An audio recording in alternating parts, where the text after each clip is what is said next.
দশম শ্রেণীর সকল ছাত্রছাত্রীদের প্রোগ্রেস টিউটোরিয়াল ইউটিউব চ্যানেল এবং ফেসবুক পেজে স্বাগত। আমাদের আজকের আলোচনার বিষয় হলো দশম শ্রেণীর পাবলো নেরুদার লেখা অসুখী একজন বাংলা কবিতার অতি সংক্ষিপ্ত প্রশ্ন উত্তর। আজ দ্বিতীয় পর্ব। প্রথম প্রশ্নটি দেখো, সেই মেয়েটির মৃত্যু হলো না। কি সে মৃত্যু হলো না?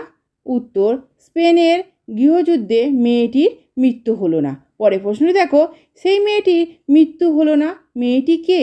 উত্তর, অসুখী একজন কবিতা থেকে উদ্ধৃত এই অংশে যে মেয়েটির কথা বলা হয়েছে সে হলো কবিতার কথকে প্রিয়তমা। পরের প্রশ্নটি দেখো, সমস্ত সমতলে ধরে গেল আগুন কেন?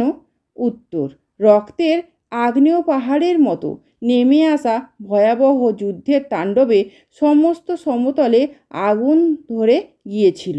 পরের প্রশ্নটি দেখো, শান্ত হলুদ দেবতারা যারা হাজার বছর ধরে দেবতারা কি করেছিলেন? উত্তর, অসুখী একজন কবিতায় উল্লেখিত শান্ত হলুদ দেবতারা হাজার বছর ধরে যেন ধ্যানমগ্ন অবস্থায় স্বপ্ন দেখেছিলেন। আজকের প্রশ্ন উত্তর পর্ব এই পর্যন্তই। ধন্যবাদ।